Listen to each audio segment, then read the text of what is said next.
Welcome to Walking with Jesus, a devotional journey through books of the Bible. From Forest Hill Presbyterian Church, I'm Pastor Jason Van Bemmel.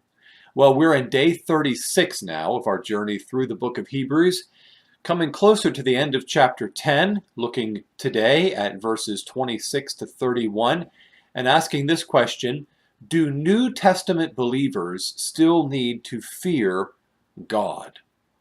Do New Testament believers still need to fear God? Here's Hebrews 10, 26 to 31. For if we go on sinning deliberately after receiving the knowledge of the truth, there no longer remains a sacrifice for sins, but a fearful expectation of judgment and a fury of fire that will consume the adversaries.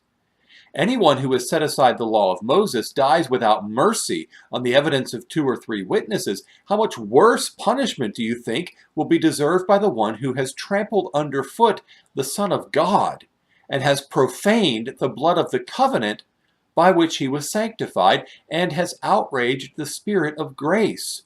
For we know him who said, "Vengeance is mine, I will repay," and again, "The Lord will judge his people." It is a fearful thing to fall into the hands of the living God. That's Hebrews 10, 26 to 31 in the English Standard Version. I don't believe in the angry God of the Old Testament. I'm a New Testament believer. People in the Old Testament had to fear God, but I believe in the God of the New Testament. In the Old Testament, God was angry and judgmental, but once Jesus came, God became a God of love and forgiveness. Have you ever heard, or maybe even thought, or maybe even said yourself any of these things or things like this? Many people put such a division between the Old and the New Testaments that they would go even so far as to see 2 different gods at work. The God of the Old Testament seems to so many people to be so different from the God of the New Testament.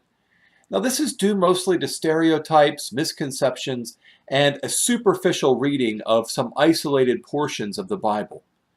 Consider, for example, what the Old Testament says about God and his relationship to his people. "Fear not, O Zion. Let not your hands grow weak. The Lord your God is in your midst, a mighty one who will save. He will rejoice over you with gladness. He will quiet you by his love. He will exult over you with loud singing." That's Zephaniah 3, 16 and 17. And then go back and reread today's passage from Hebrews in the New Testament. Fearful expectation of judgment and a fury of fire. Much worse punishment. Vengeance is mine. It is a fearful thing to fall into the hands of the living God.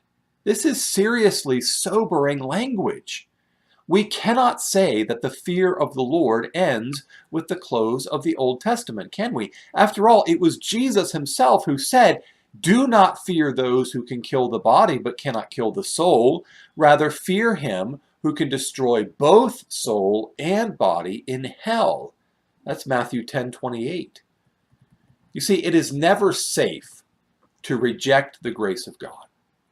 It is never wise to trample underfoot the goodness of God.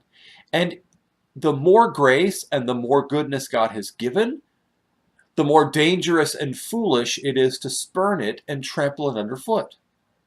Thus, it was really foolish for the people of Israel to break God's law even as God was giving it to Moses, but it's even worse for people today to turn their backs on Jesus and forsake the one who poured out his life on the cross. I do not believe anyone can lose their salvation if they are truly born again and are justified by saving faith. But apostasy is a real sin.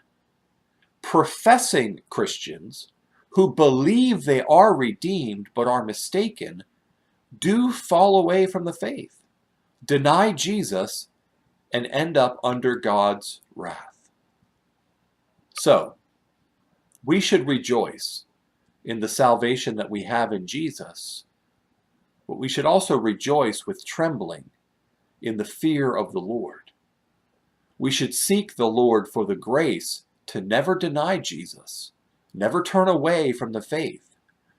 For it is indeed a fearful thing to fall into the hands of the living God.